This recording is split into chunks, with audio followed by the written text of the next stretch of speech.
د ملک نورو سیمو په شان قبایلي ضلع جنوبي وزیرستان کې د ګرانۍ له امله د خلکو ژوند ګران شوی دی. د روژې میاشتې کې د خوراکي چیزونو نرخونه د اسمان سره خبرې کوي. سیمه ییز خلک وایي چې که یو خوا ګراني په عروج ده، نو بل اړخ ته د حکومت لخوا د خوراکي موادو په نرخونو کنټرول نشته او دکانداران په بازارونو کې د خپل مرضۍ په نرخونو د ضرورت چیزونه خرڅوي. او تر اوسه پورې حکومت طرف نه عوامو دپاره څه ریلیف نه ده میلاو، لکه نه ستاسو ته بازار لګېدله ده، نه رایسته قسم ریلیف میلاو ده.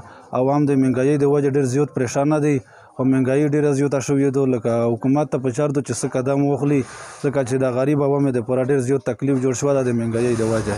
د ولس وینا ده چې غریب ولس 2 وخته روټۍ پیدا کولو لپاره پریشانه شوی دی او معاشي ستونزې یې نورې هم سیوا کیږي. خو بل اړخ ته د واکمنان غریب ولس ته د پیښو د دغو ستونزو هوارولو لپاره د اقداماتو کولو په ځای خپل منځ کې د سیاسي چوکۍ لاس او ګریوان دي.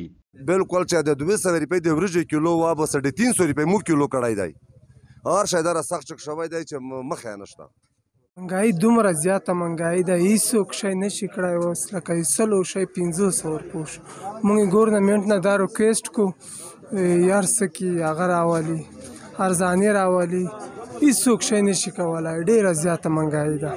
د سیمې د بېوسه خلکو وینا ده چې په سیمه کې د روانې ترهګرۍ ترڅنګ د دې بېروزګارۍ او ګرانۍ کنټرول کولو لپاره حکومت د دغو ستونزو هواري ته پام وګرځوي. نورعلي وزیر، وحدت نیوز، جنوبي وزیرستان.